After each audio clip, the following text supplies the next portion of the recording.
இதுதான் change over சுவிட்சு. இது எப்படி ஒர்க் ஆகும்னா, இந்த வீட்டிலேருந்தும் ஒரு ஃபேஸ் நியூட்ரலு, இந்த வீட்டிலேருந்து ஒரு ஃபேஸ் நியூட்ரலு, அது கீழே வந்து ஜாயிண்ட் ஆகிரும். ஃபேஸ் நியூட்ரல் இந்த சைடு இது நியூட்ரல், இது வந்து ஃபேஸு. 2 ஃபேஸு ஜாயிண்ட் ஆகிருக்கு. இங்கே ஒன்று இருக்குது, இங்கே ஒன்று இருக்குது.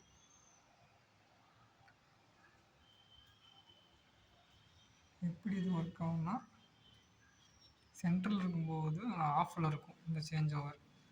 மேலே தூக்குனா இந்த வீட்டிலேருந்து சப்ளை போகும், கீழே இறக்கி விட்டால் ஒரு வீட்டிலேருந்து சப்ளை போகும். இதுதான் அவுட்புட்டு. இது எதுக்காக வச்சுருக்குன்னா, போர்ட்டிகோ இருக்கு முன்னாடி, இந்த போர்ட்டிகோவோட லைட் பாயிண்ட்டுக்கு 2 பேரும் காமனாக யூஸ் பண்ணணும், ஒருத்தருக்கு வந்து போகக்கூடாது அப்படின்றதுக்காக இந்த சேஞ்ச் ஓவர் வச்சுருக்கு.